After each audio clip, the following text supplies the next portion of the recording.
오늘 선포된 하나님 말씀은 마태복음 6장 6절에서 13절까지입니다. 한 절씩 교독하겠습니다. 너는 기도할 때에 골방에 들어가 문을 닫고서 숨어서 계시는 내 아버지께 기도하여라. 그리하면 숨어서 보시는 너희 아버지께서 너에게 갚아주실 것이다.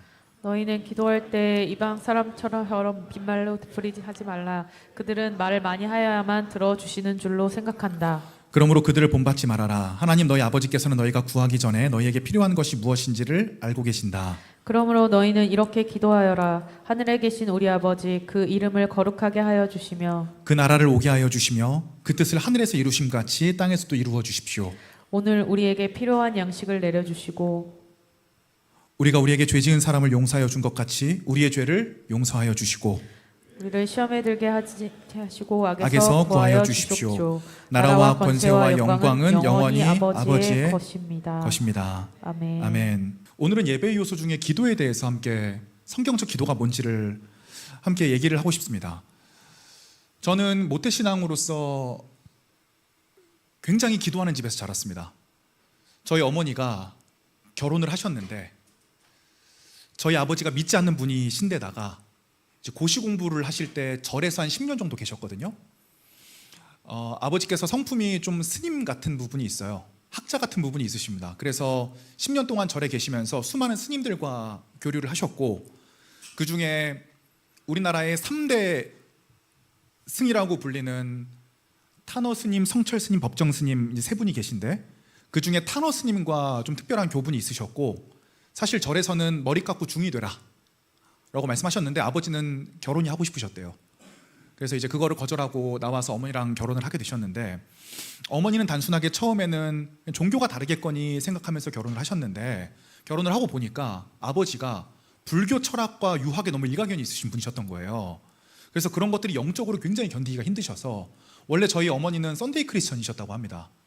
도저히 기도를 안 하면 살 수가 없어서 이제 기도를 통해서 이제 그 결혼 생활을 이겨나가시다 보니까 이 기도에 재미가 붙으셔서 제가 태어나고 난 다음부터는 하루에 기도를 10시간씩 하셨다고 해요.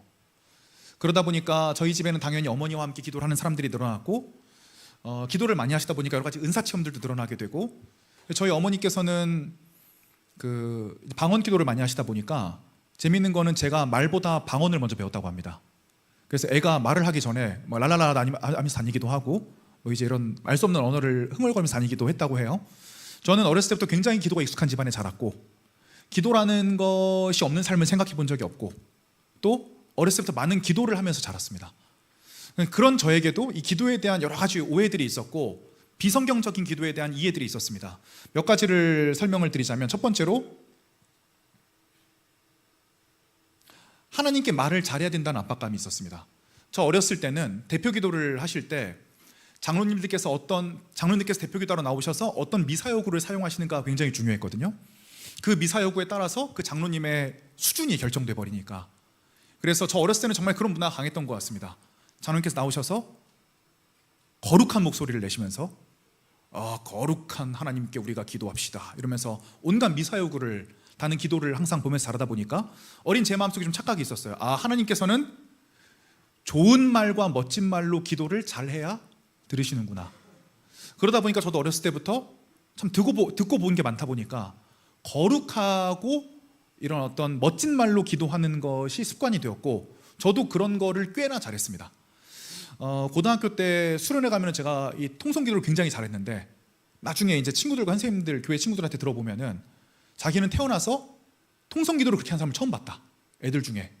뭐 이런 얘기도. 그러니까 저도 이제 기도 좀 하는 사람이었던 거죠, 어렸을 때부터.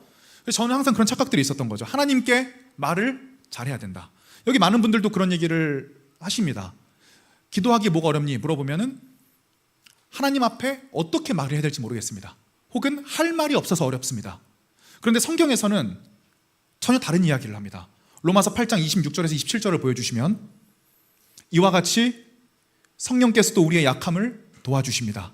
우리는 어떻게 기도해야 할지를 알지 못하지만 성령께서 친히 이루다 말할 수 없는 탄식으로 우리를 대신하여 간구해 주십니다. 성경에서도 얘기합니다. 원래 사람은 하나님께 기도하는 방법을 모른다. 알 수 없다. 하나님께서 어떻게 말해야 들으시는지를 알 수 없다. 하지만 중요한 건 뭐예요? 성령께서 그 우리의 약함을 도와주셔서 우리가 어떻게 기도해야 될지 알지 못하지만 성령께서 친히 우리를 대신하여 기도하신다는 겁니다. 그래서 기도하시기가 어려우신 분들이 있다면 성령 하나님께 솔직하게 기도하는 겁니다. 성령님, 저는 지금 기도가 안 되지만 성령님께서는 제 안에서 기도하고 계시죠. 그럼 제가 성령님과 함께 기도하기를 원합니다. 기도는 매우 솔직한 것입니다. 하나님께서는 저와 여러분들이 어떤 기도를 할까 하는 그 생각 이면에 있는 우리의 마음을 꿰뚫어 보시기 때문입니다. 또 저는 어렸을 때 항상 교육을 받았어요. 기도는 이 순서대로 해야 된다. 처음에 하나님을 찬양하고 감사를 돌리고 네가 할 얘기를 하고 하나님께서 모든 영광을 받으시고 기도한 다음에 예수 그리스도의 이름으로 기도를 드려야 된다. 이런 형식을 항상 배우다 보니까 저는 하나님께서 형식을 가지고 기도해야 들으시는 분이라고 착각을 하게 됐습니다. 예를 들면 제가 어렸을 때 수라왕 슈라토라고 하는 만화 영화가 있었는데 그래요. 고개 끄덕여 주신 분들 감사해요. 이게 약간 힌두교 쪽 신화를 바탕으로 한 만화인데 이 주인공들이 갑옷을 입은 다음에 필살기를 쓸 때 항상 주문을 외쳐야 됩니다. 예를 들어 수라왕 슈라토 같은 경우는 이게 참 아직도 기억나네요. 나오마크 쌈만다 보다란 아빌라옹긴 하면 이제 생성이 되면서 필살기가 나가게 되는 거죠. 여러분들 얘기로 하게 되면 이제 우리가 어렸을 때 나루토 보지 않았습니까? 나루토에서도 술법을 쓰기 위해서는 이렇게 막 인법을 맺어가지고 호화구의 술 후 뱉으면 이제 불나가고 이런 것들. 또 저보다 더 윗세대 우리 부장님 세대로 올라가면 이제 천녀유혼이라는 드라마 같은 게 있는데 밀교 쪽 드라마입니다. 그럼 천녀유혼에서는 이제 요괴랑 대결을 할 때 싸우기 위해서 바냐바라밀 이압하면 이제 막 저쪽 터지고 이런 것들을 우리가 많이 배웠죠. 그래서 우리는 기도를 생각할 때 어떤 주문을 외우는 것처럼 어떤 형식에 따라서 기도를 해야 그분께서 들으실 거라고 생각을 한다. 재미난 얘기가 있어요. 어느 날 저희 사촌 누나가 전화가 왔어요. 동찬아, 어젯밤에 가위에 눌렸어. 너무 무서워가지고 주기도문을 외우면 귀신이 쫓아갈 거라고 생각을 해서 주기도문을 한 100번 정도 외웠던 것 같아. 주기도문을 100번 외우니까 저 책상에 앉아있는 귀신이 보이더라. 근데 갑자기 그 귀신이 주기도문을 거꾸로 외웠어. 어떻게 해야 돼? 이런 얘기 많이 들어보셨죠? 저는 이 얘기가 실제로 귀신 얘기인지 아닌지는 잘 모르겠어요. 하지만 성경에 있는 내용을 설명하기에는 부족함이 없다고 생각합니다. 주기도문을 외우는 그 형식 자체의 능력이 있는 것이 아니라 주기도문에 드러나 있는 하나님에 대한 마인드를 바꾸는 것이 중요한 것이겠죠. 그러니까 주기도문이라는 형식과 기도문 자체의 능력이 있는 게 아니다 보니까 우리가 귀신을 상대로 아무리 주문을 외우듯이 주기도문을 외워도 그 귀신이 떠나갈 확률은 적을 것이다. 즉, 기도라고 하는 것은 하나님과 우리 사이의 관계에서 오는 힘을 이야기하는 겁니다. 여러분들도 사랑하는 사람을 만나시면 그 사랑하는 사람, 좋은 사람과 만날 때 오는 거기서 오는 에너지와 힘들이 있잖아요. 어제 찬양팀 신성영 군, 찬양팀 강민이, 고박사 3명이서 이제 식사하고 인스타에 3명 다 올렸더라고요. 3명 다 올린 거 보니까 뭔가 큰 형의 압박을 받았거나 아니면 그 시간이 나름 좋았던 것 같다. 그 관계에서 오는 힘들이 있지 않습니까? 기도라고 하는 것은 어떤 형식으로 거기 형식 자체의 능력이 있는 것이 아니라 하나님과 소통하고 하나님과 만나는 그 관계에서부터 오는 새로운 힘을 얻는 것이죠. 그러므로 데살로니가전서 5장 17절에서는 이렇게 얘기합니다. 쉬지 말고 기도해라. 형식을 쉬지 말고 외우란 뜻이 아니라 그분과의 대화에서 오는 일상적인 힘을 뜨고 있나요? 오케이. 힘을 얻으라는 이야기입니다. 또 세 번째로는 그분은 내가 말을 해야 이해하실 거라고 생각하는 경우들 많습니다. 내가 구체적으로 내 기도를 적어가지고 이 기도를 그분께 정기적으로 말씀을 드려야 그분께서 기억을 하실 것이다. 그래서 이 수많은 생각 때문에 저한테 가장 많이 물어보는 연애 질문, 연인 기도를 어떻게 해야 되나요? 배우자 기도를. 어떤 분들은 배우자 기도를 하나하나 1번부터 10번까지 적어가지고 그거를 충실하게 계속적으로 하나님께 기도를 하라고 하는데 진짜 그렇게 해야 하나님께서 주시나요? 그 생각에는 어떤 생각이 스며져 있죠? 그분은 나에 대해 잘 몰라서 내가 1번부터 10번까지 나의 소원을 적어가지고 그분께 반복적으로 얘기를 드려야 그분이 야 미안하다, 철이야 미안하다, 좀 까먹고 있다가 다시 리마인드 땡큐, 리마인드 오케이 준비해 놓을게. 그러다가 이제 한 1년 지나면 또 까먹었을까봐 이제 똑같은 기도를 1번 뭐 키는 165 이상의 여성, 2번 케냐 사람, 3번 케냐 공주, 4번 교회 건물을 지어줄 수 있는 사람, 이렇게 쭉 기도 제목을 냈다가 하나님께서 이제 까먹으실까봐 하나님께 이제 정기적으로 그분께 말씀을 드려야 그분께서 나의 기도를 들으실 것이다라고 생각을 하는 것이죠. 그런데 성경에서 전혀 다른 얘기를 합니다. 마태복음 7장 9절에 보면 너희 가운데서 아들이 빵을 달라고 하는데 돌을 줄 사람이 어디에 있으며 생선을 달라고 하는데 뱀을 줄 사람이 어디에 있겠느냐. 너희가 악해도 너희 자녀에게 좋은 것을 줄 알거든 하물며 하늘에 계신 너희 아버지께서 구하는 사람에게 좋은 것을 주시지 아니하겠느냐. 그러므로 너희는 먼저 그의 나라와 그의 의를 구하라. 그리하면 이 모든 것을 너희에게 더하시리라. 저는 옛날에는 이 구절도 야 그렇구만, 내 기도를 하면 안 이루어지는구만, 내 기도를 하지 않고 하나님 나라를 위해 먼저 기도해야 이게 형식으로 또 이해를 한 거예요. 이게 약간 500원짜리 넣으면 콜라 나오는 걸로, 지금까지는 내 기도를 해야 그 콜라가 나오는 줄 알았는데 이게 잘못 생각했구만, 하나님의 의를 구해야 콜라가 나오는구만, 이제 이런 식으로 생각을 하게 됩니다. 이게 어떤 형식이 아니라 하나님과의 관계에서 오는 깊이 있는 영적 수준이 하나님을 위해서 기도할 수 있을 정도가 되면 그 외의 많은 것들은 이미 해결이 되어 있을 거란 얘기입니다. 그래서 잘 기억해 주세요. 헬라어에는 기도를 일컫는 단어가 3가지가 있습니다. 순서대로 데시스, 뭐라고요? 데시스는 다른 사람을 내 소원을 간구하다라는 뜻입니다. 데시스가 뭐라고요? 내 소원을 간구하다. 어렸을 때 제가 70년대에 나온 우주를 날아다니는 너무 옛날이다. 손오공 시리즈가 있었어요. 뭔지 아시는 분들도 있을 수 있는데 거기 나오는 여의봉이 너무 좋아가지고 그 여의봉이 당시 한 3,000원 정도 했던 거 꽤 비쌌어요. 그걸 샀는데 그게 항상 약해서 잘 부러졌어요. 그럼 제가 그거를 사달라고 사주기 전까지 소리를 질러서 울었다고 합니다. 이게 데시스입니다. 내가 원하는 게 있고 이거를 들어달라고 계속적으로 청원하고 간구하는 기도, 데시스는 굉장히 중요한 기도입니다. 우리의 소원을 솔직하게 얘기할 수 있으니까요. 여기 계신 많은 분들 중에 굉장히 도덕적인 분들은 데시스를 못해요. 데시스를 못한다니까요. 이게 내가 하나님 앞에 너무 좋은 사람이고 싶은 거예요. 그리고 나도 한 번도 누군가에게 내 마음에 진짜 내가 이게 필요합니다라고 얘기를 해본 적이 없는 거예요. 이걸 들어준 사람이 없는 거야. 그래서 내가 내 마음에 있는 솔직한 거를 얘기했을 때 저 사람이 혹시 부담스러워하고 나를 떠나면 어떡하나 라는 생각 때문에 이 예의를 차리기 위해서 데시스를 못하는 분들도 너무 많아요. 어떻게 하냐? 제가 그랬어요. 하나님과의 관계의 선을 지켜야지. 맨날 이게 내가 원하는 것만 얘기하면 되겠나? 데시스 안 해. 성경에 보니까, 그런데 청년분들 중에 그런 분들도 있어요. 야, 저렇게 양심이 없을 정도로 데시스를 하는 사람이 있나? 데시스만 하고 이루어지면 끝이에요. 하나님 쌩. 근데 또 문제가 생기면 갖고 와서 또 데시스를 해요.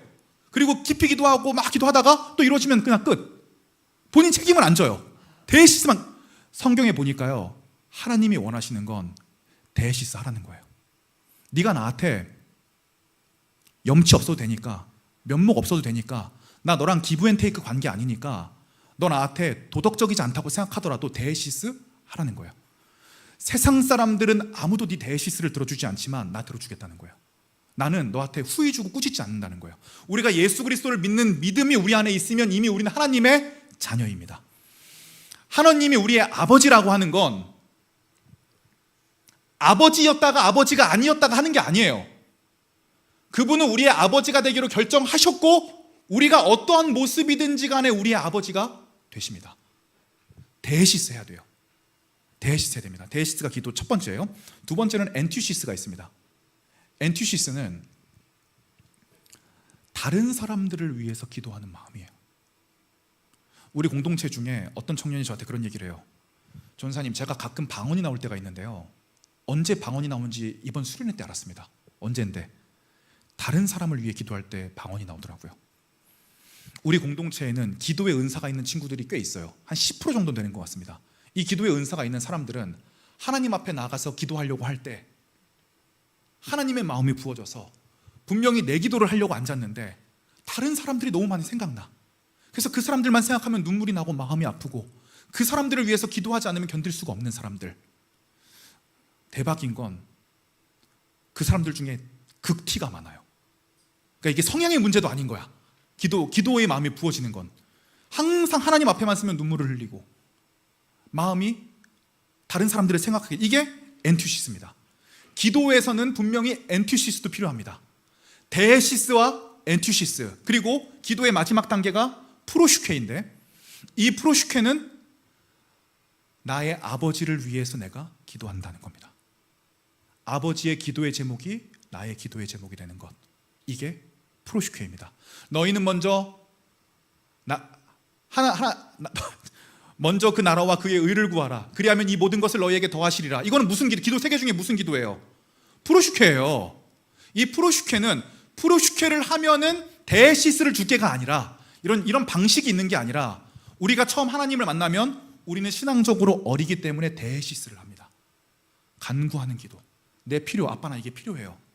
그런데 이 아이가 성장을 하게 되면 한 영적 중고등학생 정도 되면은 주변 사람들의 아픔을 보게 됩니다. 그러면 엔투시스 하게 되는 거죠. 저 사람을 위해서도 기도하고 싶습니다. 하나님, 세상에는 왜 이렇게 슬픔이 많을까요? 왜 이렇게 악한 사람들이 많을까요? 어떻게 기도해야 될까요? 그리고 여기서 영적으로 이제 장성하게 되면 부모를 위해서 기도하기 시작합니다. 부모의 재정을 책임지고 감정을 책임지듯이 프로슈케하게 되는 것입니다. 그런데 이 영적으로 프로슈케의 단계에 오게 되면 그 전에 모든 기도가 하나님과 마음이 하나가 되는 상태에 되기 때문에 이 모든 것이 합력하여 선을 이루게 되는 기도가 되는 것입니다. 그러므로 데시스와 엔투시스와 프로스케가 하나님 앞에 합력하여 선을 이루게 되고 하나님의 마음을 진짜 알고 그렇게 행동하는 사람으로 성장하게 되는 것입니다.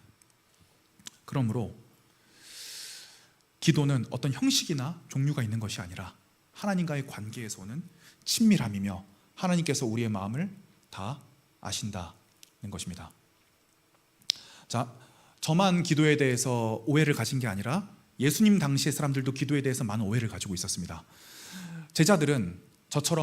예수님의 제자들은 저처럼 모태신앙들이었습니다. 유대교는 어렸을 때부터 기도하는 방법을 가르칩니다. 보통 구약시대의 사람들은 엎드려서 기도를 했습니다.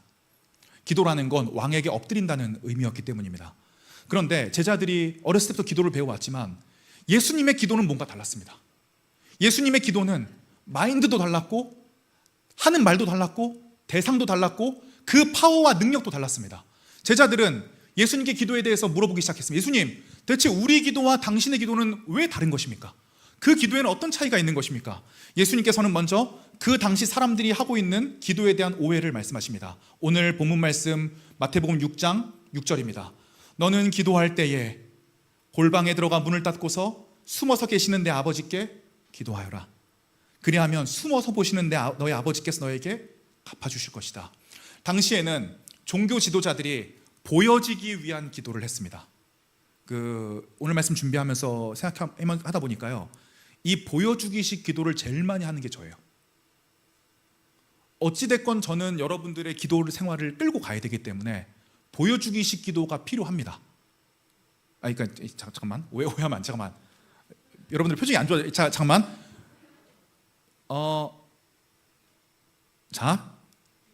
잠깐만. 포멀한 형태의 기도를 해야 될 거 아니에요. 제가 앉아서 기도하는 것처럼 하나님, 신성현이 속 개썩이네요 진짜, 이렇게 기도할 수 없지 않습니까? 제가 앞에서 포멀한 형태의 기도가 필요하다. 앞에서 기도를 인도할 때는 이런 포멀한 형태의 기도를 다른 사람 앞에서 해야 되는 것이기 때문에 당시에 종교 지도자였던 바리새인들이 다른 사람들에게 보여주기 위한 기도를 할 때가 많았습니다. 그래서 혹시 우리의 기도 생활이 다른 사람이 옆에 있을 때는 기도 생활이 쉬운데 내가 혼자 골방에서 하는 기도 생활이 없다. 그럼 저와 여러분들은 어쩌면 외식하는 기도 생활을 하고 있는지도 모르겠습니다. 예수님이 가장 싫어하셨고 비판하는 그런 기도 생활입니다. 그래서 예수님께서는 기도할 때에 다른 사람들이 보게 기도하지 말고 골방에 들어가서 숨어서 계시는 네 아버지만 들으실 수 있도록 솔직하게 기도해라 라고 말씀하십니다. 두 번째에 7절 말씀 보여주십시오. 너희는 기도할 때에 이방 사람들처럼 빈말을 되풀이하지 말아라.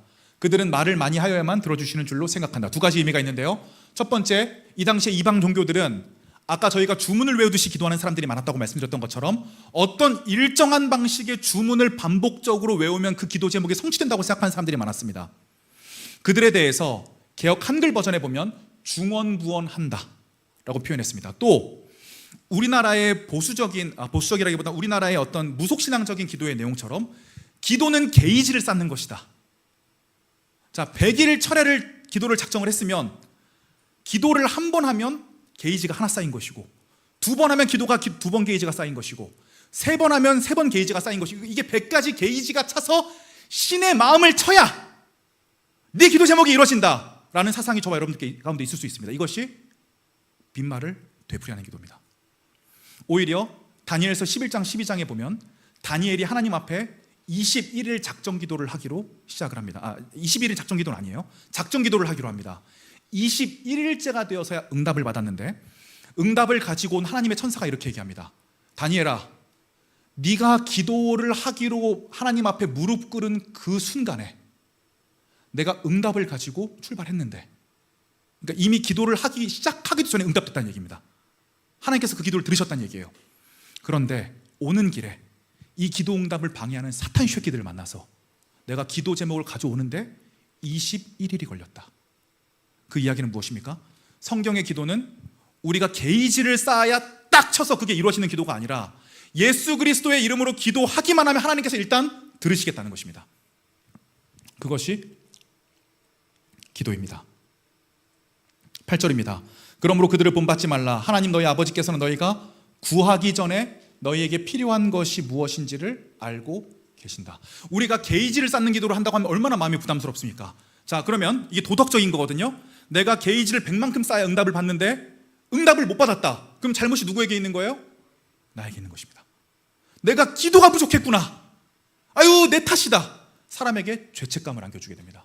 하지만 복음적 기도는 무엇입니까? 하나님께서는 우리의 모든 요청에 대해서 응답하십니다. 하지만 그 응답이 반드시 예스는 아니라는 겁니다. 하나님께서는 우리에게 예스로 응답하실 때도 있고, 노로 응답할 때도 있고, 웨이트로 응답할 때도 있으십니다. 하나님께서는 우리의 모든 기도에 대해서 응답하십니다. 그러니까 이 기도의 과정을 내 소원을 주님 앞에 푸시해서 주님이 이루어지는 걸 기도의 제목으로 생각하면 곤란하겠습니다. 기도는 대화이고 소통이고 하나님으로부터 새 힘을, 관계 속에 새 힘을 얻게 되는 것이기 때문입니다. 그래서 예수님께서는 오늘 본문에서 마태복음 6장 9절인가요? 6장 9절을 보여주시면,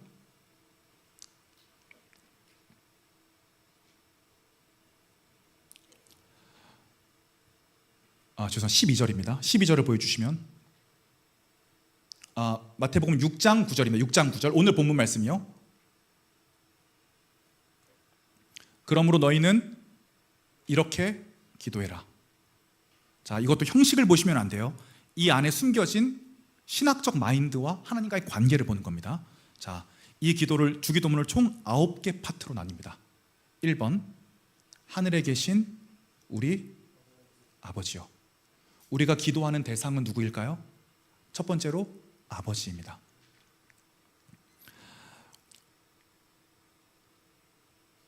찬양 작곡가 중에 조준모 씨라고 있는데, 이 조준모 씨는 어렸을 때부터 아버지에게 학대를 당했습니다. 그래서 아버지를 생각할 때마다 분노가 일었고, 성경에서는 사랑의 하나님이라고 이야기를 하는데 사랑의 하나님을 이해할 수 없었으며, 하나님을 아버지라고 부를 때마다 자기를 학대했던 자기의 육신의 아버지가 생각나서 마음이 힘들었습니다. 그러다가 이분이 결혼을 하고 아이를 낳게 되었는데, 그 아이를 낳는 날 자기의 생각이 뒤틀려 있고 잘못되었다는 것을 깨달았습니다. 아이를 낳았더니 이 아이가 너무 사랑스럽고, 이 아이에게 내 모든 것을 주고 싶고, 이 아이가 잘 자라게 할 수만 있다면 내가 모든 것을 다 희생해서 이 아이를 위해 헌신할 수 있겠구나라는 생각이 들었습니다. 그래서 본인이 지금까지 아버지에 대한 개념을 잘못 이해해왔고, 자기의 경험이 아버지의 개념을 뒤틀었다는 것을 알게 되었습니다. 그래서 조준모 씨가 이 마음을 가지고 찬양을 작곡했습니다. 그 찬양이 바로 하나님은 너를 만드신 분, 너를 가장 많이 알고 계시고,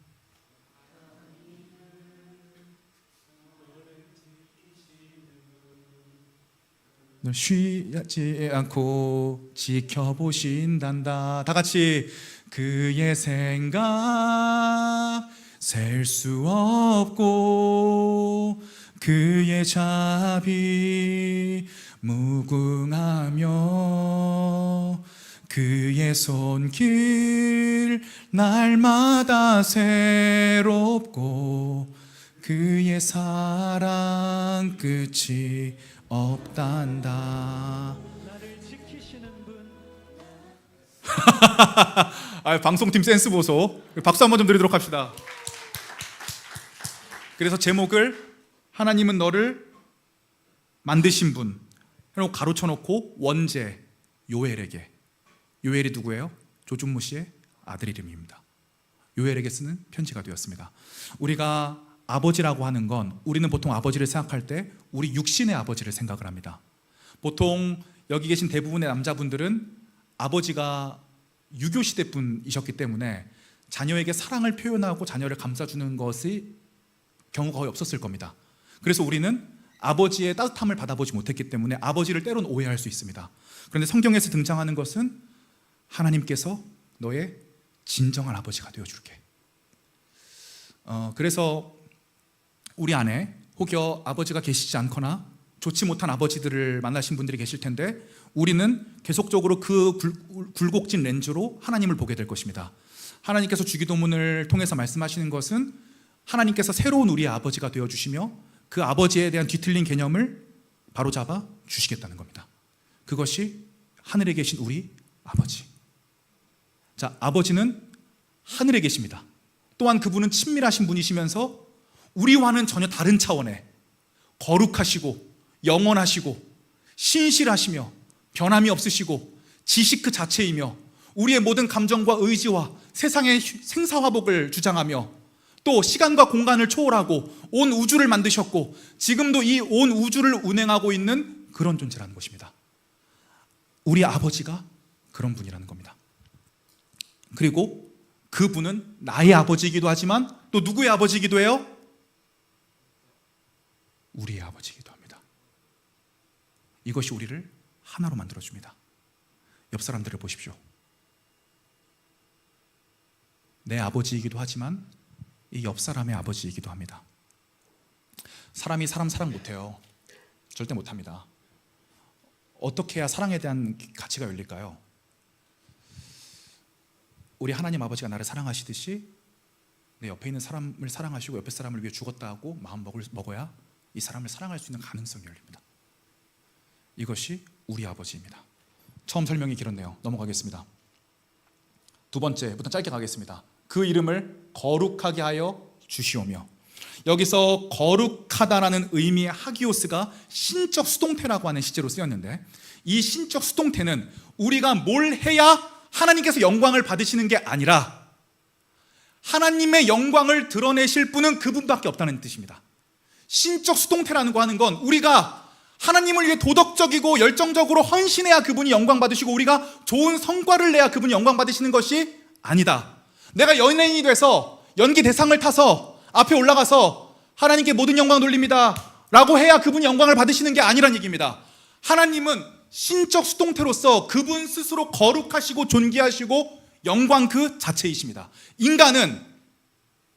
인간을 앞에다 단상에 올려놓고 이분이 우리를 위해 헌신했고 높은 성과를 냈습니다, 이분께 우리 박수 드립시다 하면 그 인간은 그 상과 그 박수로 영광스러워집니다. 하지만 하나님은 우리가 하나님께 영광의 박수 돌립시다 한다고 해서 영광 받으시는 분이 아닙니다. 영광스러워지시는 분이 아니에요. 그분은 영광 그 자체이신 분이시다. 우리가 그분을 위해 뭔가를 해야 그분이 영광이 선언되는 것이 아니라 그분은 영광 그 자체이다. 그러므로 우리가 우리 분야에서 성공해서 하나님의 영광을 드러내겠습니다라는 생각을 포기하시기 바랍니다. 그분은 우리가 뭔가 성과를 내고 올바르게 해야 영광을 받으시는 분이 아니에요. 오히려 우리를 통해서 그분의 영광을 드러내시는 분이십니다. 그러므로 우리가 생각을 고쳐 먹어야 됩니다. 예배 끝나고 하나님께 영광의 박수 돌립시다 한다고 하나님께서 영광을 받으시는 것이 아니라 우리가 영광의 박수를 돌림으로 인해서 우리 공동체 안에 하나님의 영광이 선언되는 것입니다. 그분은 영광스러운 분이시고 우리가 영광의 박수를 돌림으로 하나님의 영광이 우리 안에 구현되는 것이지 우리가 영광의 박수를 돌리기 때문에 그분이 영광스러워지는 것이 아닙니다. 그러므로 저와 여러분들이 우리가 우리 분야에 성공해서 하나님께 영광을 돌리겠다라고 하는 철저하게 자기 야심으로 둘러싼 자기 야심으로 핵심된 하나님으로 거칠된 그 위선을 벗어버려야 됩니다. 하지만 우리가 새로운 꿈을 품을 수 있습니다. 하나님은 영광 그 자체이신 분이시고 우리의 가정과 커리어와 일상을 통해서 자신의 영광을 드러내실 것이다. 그것은 인간의 노력에 따른 것이 아니다. 하지만 우리가 그분의 영광을 쫓으려고 할 때 그 영광이 우리의 삶에 분명히 구현될 것이다 라고 하는 부분이 필요한 것입니다. 세 번째 기도입니다. 그 나라를 오게 하여 주십시오. 여기서 나라라고 하는 것은 바실레이아라는 단어입니다. 무슨 단어라고요? 바실레이아는 신약 성경에서 굉장히 중요한 헬라어 단어입니다. 통치, 제가 맨날 얘기하는 거, 맨날 통치 경험해라. 이 통치는 영역과 주권을 상징하지만 사실 영역과 주권 이전에 그 왕의 통치권이 미치는 곳이 그 영역입니다. 그러므로 하나님은 온 우주를 통치하고 계신데 그 통치를 유일하게 받아들이지 않는 존재가 인간입니다. 그러므로 하나님의 나라가 오게 하여 주십시오라고 하는 것은 우리가 기도하면 하나님의 나라가 오는 것이 아닙니다. 우리는 하나님의 나라를 오게 할 능력이 없습니다. 하지만 예수 그리스도가 우리를 위해 죽으시고 부활하셨기 때문에 하나님의 나라가 이미 이 땅에 와 있습니다. 하나님의 나라가 오게 하여 주십시오라고 하는 것은 우리가 기도하면 하나님의 나라가 오고 우리가 기도하면 하나님의 나라가 간다가 아니라 이미 와 있는 하나님의 나라를 우리 마음속에 받아들이는 겁니다. 아, 내 마음이 이 우주에서 가장 하나님의 통치를 거부하는 공간이구나. 하나님의 통치를 받아들이는 겁니다. 10년 전에 제가 전도사가 처음 됐을 때 2014년도에 하나님의 통치를 꼭 얘기하고 싶었습니다. 한 달 동안 하나님의 통치에 대한 시리즈 설교를 했습니다. 하나님의 통치를 받아라. 만몬신의 통치를 받지 마라. 만몬신은 성경에서 풍요와 돈의 신입니다. 돈과 풍요를, 성공을 하나님의 가치로 생각하지 말고 그 우상에서 벗어나 하나님의 통치를 받아라. 4주 동안 시리즈 설교를 했습니다. 그리고 수련회를 갔다 왔습니다. 그때 함께 수련회 갔다 온 경보 청년이 저기 있군요. 네, 그때 우리 교회 청년이 아니었는데 청년이 너무 없어가지고 주변에서 청년들을 몇 명 모아서 한 7명이 갔다 왔던 기억이 납니다. 그리고 수련회가 끝나고 월요일날 약국으로 출근을 했습니다. 쓰리잡을 뛸 때였거든요. 월요일날 약국은 엄청 바쁩니다. 그날도 정신없이 일하고 있는데 자, 이제 문제가 생겼습니다. 수련회 갔다 오고 이제 페이지 1이 끝나고 페이지 2가 들어갈 때 새로운 교육 시스템을 도입을 하고 싶은데 이제 페이지 1에서는 8주 동안 C.S. 루이스 순전한 기독교로 이제 교육을 시켰거든요. 변증 교육이죠. 두 번째 교육으로는 교리 교육을 좀 시키고 싶다. 소유리 문답이라는 교육을 시키고 싶은데 소유리 문답 책이 두꺼워요. 상학원으로 돼서 한 4만 원 정도 했던 것 같습니다. 합쳐서 8만 원. 거기다가 조금 추가적으로 큐티신 몇 권 사면 한 10만 원 되겠다. 근데 문제가 있습니다. 10만 원이 없었습니다. 내 나이 29. 쓰리잡을 뛰었지만 10만 원이 없었다. 약국에서 출근해서 열심히 일하면서 하루 종일 고민을 했습니다. 야, 10만 원을 어디서 땡겨오지?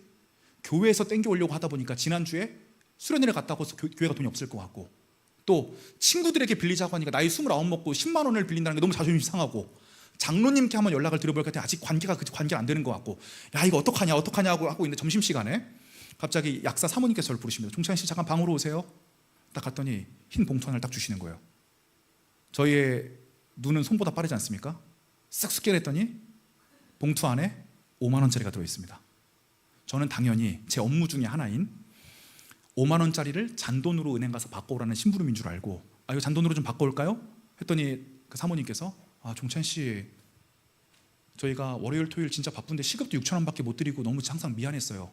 진짜 그리고 항상 고마웠어요. 그래서 이거 종찬 씨가 꼭 딴 데 쓰지 말고 종찬 씨 밥 사 먹었으면 좋겠어요. 감사합니다 받고 화장실로 얼른 들어가서 하고 이렇게 봤더니 5만 원짜리 2개가 10만 원이 딱 들어있는 거야. 너무 신이 났습니다.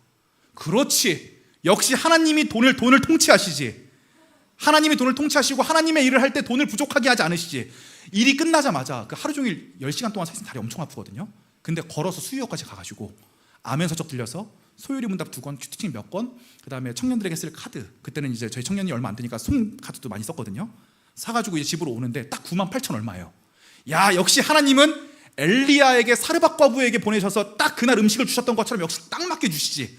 이런 마음을 딱 가지고 오는데 광산 사거리쯤 딱 걸어오는데 갑자기 비가 막 오는 거예요. 우산이 없어서 후드를 썼습니다. 근데 갑자기 지난 한 달 동안 돈 섬기지 말고 하나님의 통치를 받아라라고 했던 설교가 떠오르는 거예요. 돌아보니까 제가 오늘 하루 종일 만몬신을 섬겼더라고요. 누구보다 하나님의 통치가 더 필요한 거는 저였습니다. 머릿속으로는 니네 만몬신 섬기지 마라 라고 했지만 그 누구보다 돈 때문에 걱정했던 게 저였고, 돈을 이거 어떻게 해결을 해야 되나를 대안을 찾았던 게 저였습니다. 그 가운데 기도는 없었습니다. 혹시 저와 같은 과정을 경험해 보시는 분들이 있다면 이 하나님의 바실레이아를, 이미 통치된 바실레이아를 받아들이기를 원합니다. 저는 이런 경험들이 적어도 한 100번 정도는 있었던 것 같습니다. 자세한 얘기는 저의 불후의 명작인 하나님 구독, 좋아요, 알람 설정, 100년 뒤에 재평가받을 명작에 자세히 써 있습니다. 재밌는데 하나만 더 얘기할까요? 알겠어요. 넘어갈게요. 알겠습니다. 종현이가 표정이 너무. 알겠어요. 네 번째 기도입니다. 그 뜻을 하늘에서 이루심 같이 땅에서도 이루어 주십시오. 먼저 어디에서 이루어졌어요? 하나님께서 그걸 이루셨습니다. 뭘 통해서? 예수 그리스도의 십자가 죽음을 통해서 우리의 모든 기도 제목을 이미 이루시기로 작정하셨습니다. 그러므로 기도할 때 우리가 노력해서 그것을 쟁취하는 것이 아니라 그 모든 것은 하나님께 달려있다. 제가 그래서 제일 좋아하는 한자 고사성어 있지 않습니까? 맨날 얘기하는 거, 진인사 대천명. 사람으로서 할 수 있는 최대한의 노력을 다해놓고 결과는 하나님께 바래라. 이게 저는 하나님의 뜻이 이루어지는 걸 가장 잘 설명하는 한자 성어인 것 같아요. 저와 여러분들이 진짜 하늘에서 이루어진 걸 믿는다면 우리는 일상생활에서 하나님 앞에 최선을 다할 수 있어야 됩니다. 저는 어렸을 때 이걸 가르쳐주는 사람이 없어서 절망을 너무 많이 했어요. 저도 20대 때 나름대로 고생하는 과정들이 있지 않았습니까?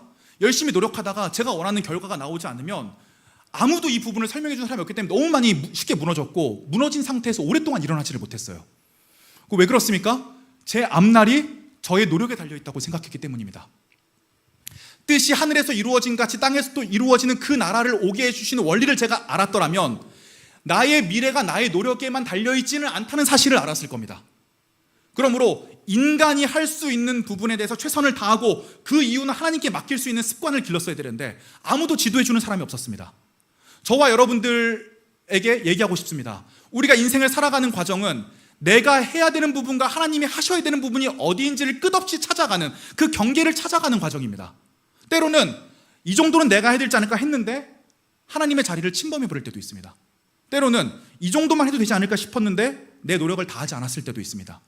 이것을 끊임없이 찾아가기 위해서는 하루에 15시간 치열한 노력만을 통해서 그 경계를 찾아갈 수 있다는 것이 저의 경험입니다. 치열하게 자신의 한계를 넘어가는 노력을 통해서만이 그 결과를 봐야지만이, 내가 이 부분은 좀 오바했구만, 내가 이 부분은 좀 더 조절했어야 되는구만, 이런 것들을 알아가게 되는 것이죠. 하나님께서 원하시는 것은 무엇입니까? 디모데전서 2장 4절입니다. 보여주시죠. 하나님께서는 모든 사람이 다 구원을 얻고 진리를 알게 되기를 원하신다. 하나님은 한 분이시요 하나님과 사람 사이의 중보자도 한 분이시니 곧 사람이신 그리스도 예수이시다. 즉 예수 그리스도께서 저와 여러분의 중보자가 되셔서 하늘에서 이미 이루셨습니다. 그러므로 우리에게 주실 몫을 하나님께서 정해놓으셨고 우리는 우리의 노력을 통해서 우리에게 허락하신 자리로 가는 과정을 살아내게 되는 것입니다. 이것이 바로 하늘에서 이루신 것까지 땅에서도 이루어달라는 기도입니다. 다섯 번째입니다. 오늘 우리에게 일용할 양식을 주옵시고. 자, 하나님께서는 과거를 위해서 기도하라고 말하지 않습니다. 미래를 대비해서 기도하라고 말하지도 않습니다. 뭘 위해서만 기도해요? 오늘 하루. 예수님께서 이렇게 말씀하십니다. 내일 일은 내일이 걱정하게 내버려 두어라. 계획 세우지 말란 말 아니에요. 계획을 세우는 것과 걱정하는 건 다른 문제입니다. 아시겠죠? 계획을 세우고 하나님 앞에 비전을 꿈꾸고 기도하라는 거예요. 하지만 계획을 너무 촘촘히 세워가지고 이것 때문에 내가 이걸 미래를 막 통제하려고 해가지고 내가 막 계획을 세운 것 때문에 이거 어떻게 하지? 걱정돼. 이거 때문에 막 밤잠을, 이런 거 하지 말라는 거예요. 통치를 확실하게 미래에 대해 맡기고 뭐만 걱정하라는 거예요? 오늘 하루 세 끼 먹을 수 있을 것인가? 나에게 맡겨진 범위 내에서만 걱정하라는 것입니다. 근데 우리는 기도의 대부분이 뭐예요? 다섯 번째 기도만 합니다. 오늘 나에게 뭘 주시고 어떻게 해주시고. 자, 처음에 네 가지 기도는 하나님을 위해서 기도합니다. 하늘에 계신 우리 아버지, 이름이 거룩히 여김을 받으시오며 나라에 임하옵시며 뜻이 하늘에서 이룬 것 같이 땅에서도 이루어지이다. 하나님을 위해서 기도하라는 거예요. 프로슈케 하라는 겁니다. 그리고 5번째 기도로서 나를 위해서 기도해라. 나의 현실적인 부분. 자, 그리고 6번째 기도입니다. 우리의 영적인 부분을 위해서 기도합니다. 우리가 우리에게 죄 지은 사람을 용서하여 준 것 같이 우리의 죄를 용서하여 주십시오. 해석하기가 매우 난해한 구절입니다. 왜일까요?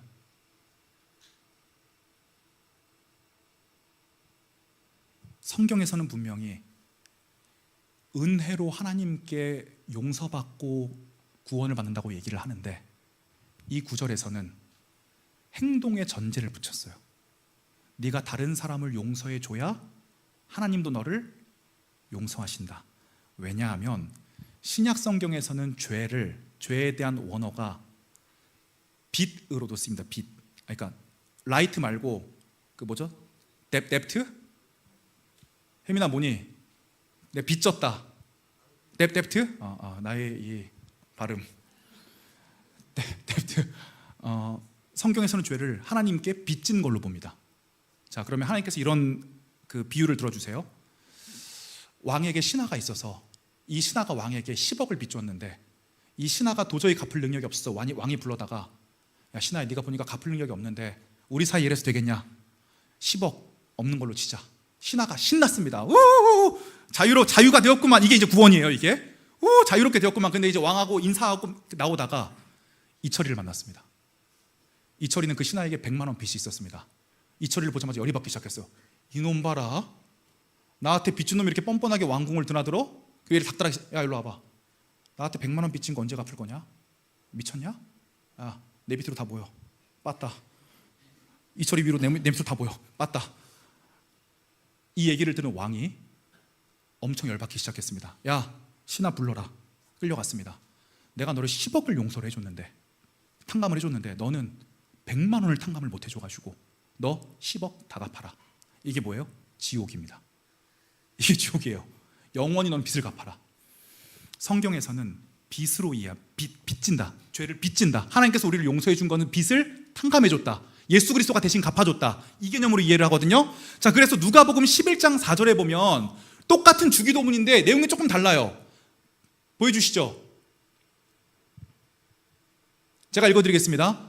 우리의 죄를 용서하여 주십시오. 우리에게 빚진 모든 사람을 우리가 용서합니다. 현재형으로 쓰였습니다. 즉 마태복음과 누가복음에서 시점이 다르게 쓰여진 걸로 봐서 이것은 난해하게 해석할 필요 없이 성경 전체에서의 맥락으로 표현하면 되겠구나. 하나님께서 우리를 진짜 용서하신 걸 받아들였다면 우리도 다른 사람을 용서할 수 있어야 됩니다. 그러므로 용서는 훈련이 필요합니다. 다시, 하나님께서 정말 나를 용서하신 걸 받아들였다면 우리도 누군가를 용서할 수 있어야 되고, 하나님께서 우리가 누군가를 용서하려는 노력을 하지 않았을 때 그 부분에 대해서 철저하게 죄값을 물으신다는 이야기입니다. 마지막으로 7번째입니다. 우리를 시험에 들지 않게 하여 주십시오. 8번째, 다만 악에서 구하여 주십시오. 자, 조금 이따 제가 재정독립 PT를 드릴 건데, 재정독립을 해서 또 시스템을 만든다고 하니까 많은 분들이 저걸 꼭 왜 해야 되냐, 이런 식으로 생각을 많이 하실 거예요. 제가 어제 한 부부 신방을 갔는데 마침 그 부부네 집이 제 모교회 바로 옆 아파트더라고요. 제가 고등학교 때 뛰어놀던 놀이터 건너편에 있더라고요. 근데 저희 모교회가, 제가 교회를 나오고 지금 한 20년 정도가 됐는데, 담임 목사님이 바뀌시면서 담임 목사님이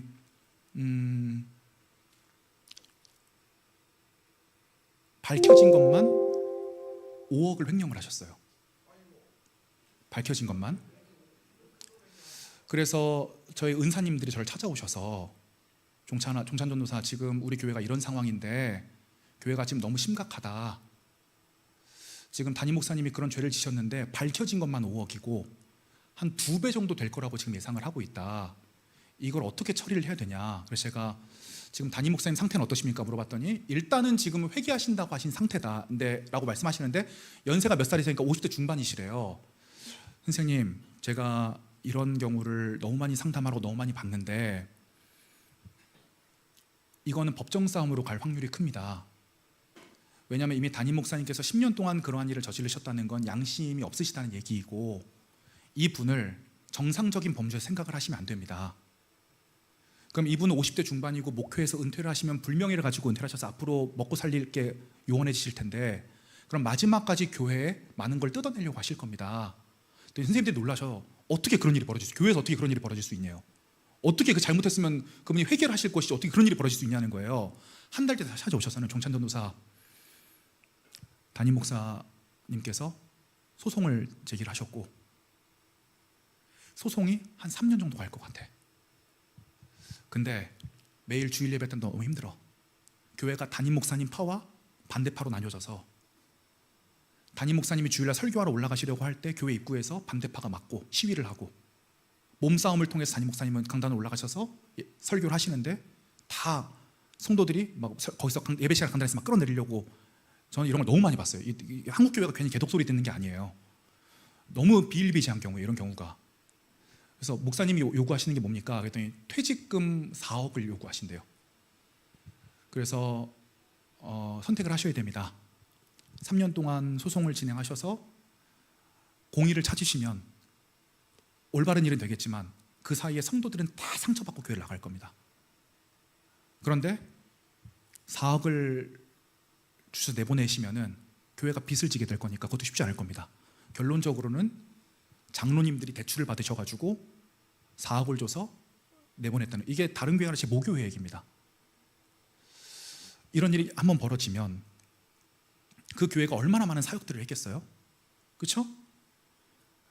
성도들은 혼란을 느끼는 거예요. 내가 여기서 하나님도 만나고 관계가 깊어졌다고 느꼈는데 재정부터가 이렇게 부정부패했으면 내가 만난 하나님은 진짜 하나님이 맞을까? 제가 항상 말씀드리는 게 재정을 투명하게 공개하는 것은, 투명하게 사용하는 것은 교회의 영적 성장에 필수적이라고 생각합니다. 근데 저희 교회는 이미 그런 시점이 저는 왔다고 생각을 해요. 조금 장년부와 청년부에서의 차이들도 있습니다. 장년부는 성도분들이 20명밖에 되지 않으시고 이 20명이 20년 넘게 지금 같이 생활하셨어요. 다 가족이시고 정확한 재정의 사용은 모르지만 재정이 최소한 청렴하고 결백하게 사용된다는 걸 알고 있고 그 정도가 공유가 가능하고 서로 밝히지 않아도 인정할 수 있는 규모의 가족입니다. 근데 저희 교회는 지난 2년 내에 빠르게 성장을 해왔고 이 공동체 안에서는 헌금을 분명히 하는데 우리 재정이 어디다 쓰이는 건지 불신을 갖고 계신 분도 제가 많은 걸로 알고 있습니다. 당연한 겁니다. 그거는 교회가 신뢰를 드려야 되는 부분이라고 생각을 해요. 그래서 장년부와 청년부의 이 상황이 다르기 때문에 청년부가 재정을 독립해서 이것을 공개적으로 공개하고 사용 과정을 오픈하지 않으면 우리에게도 정말 큰 영적 위협이 올 수 있을 것이다. 사도행전 강해에 참여하신 분들은 알겠지만 초대교회도 벌어진 문제 첫 번째가 뭐였어요? 재정 문제입니다. 초대교회도 돈 문제 때문에 망할 뻔했습니다. 우리 교회는 오죽하겠습니까? 그래서 시험에 들게 하지 마시고 악에서 구원하십시오.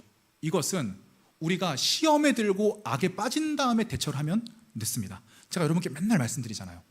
우리 교회 능력 있는 청년들 진짜 많고 벌써 사업가로서 두각을 드러내는 청년들도 많고 능력 있는 청년들도 엄청 많아요. 분명히 저는 하나님께서 우리 가운데 준비해 주신 성공이 있을 거라고 생각을 합니다. 중요한 건 성공 이후입니다.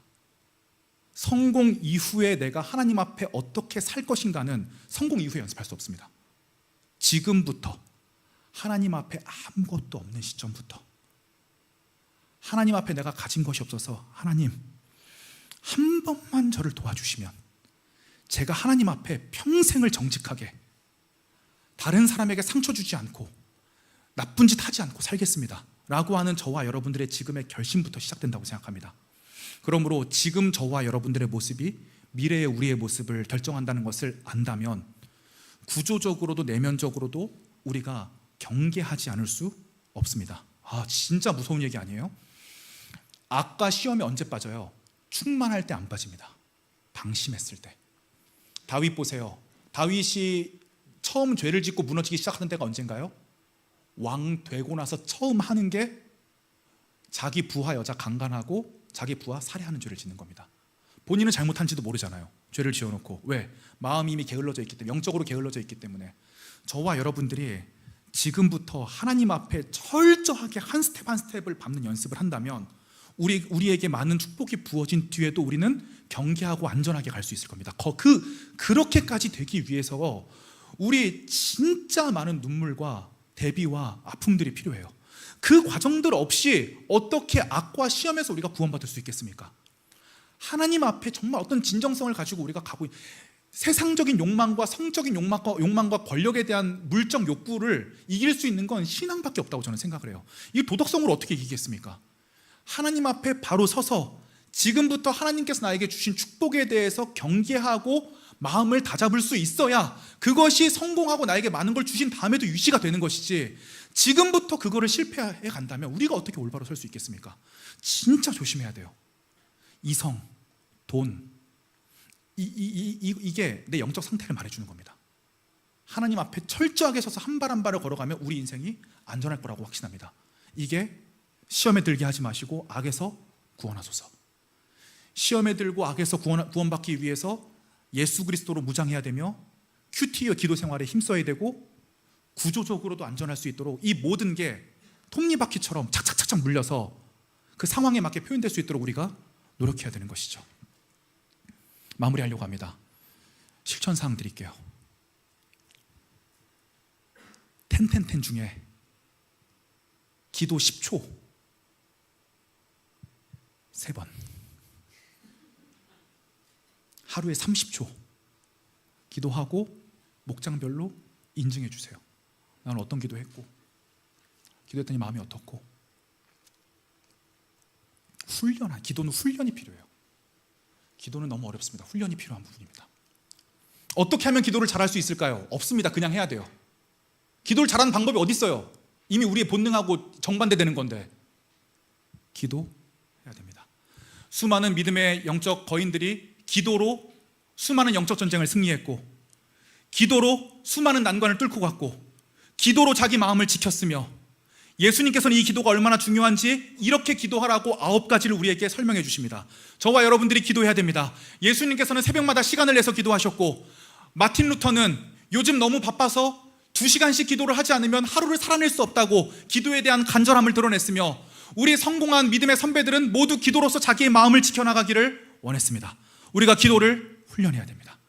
형식적으로 하지 마시고 솔직하게 단 예수 그리스도의 이름으로 기도하시는 저와 여러분들 되시기를 주님의 이름으로 축복을 드리겠습니다.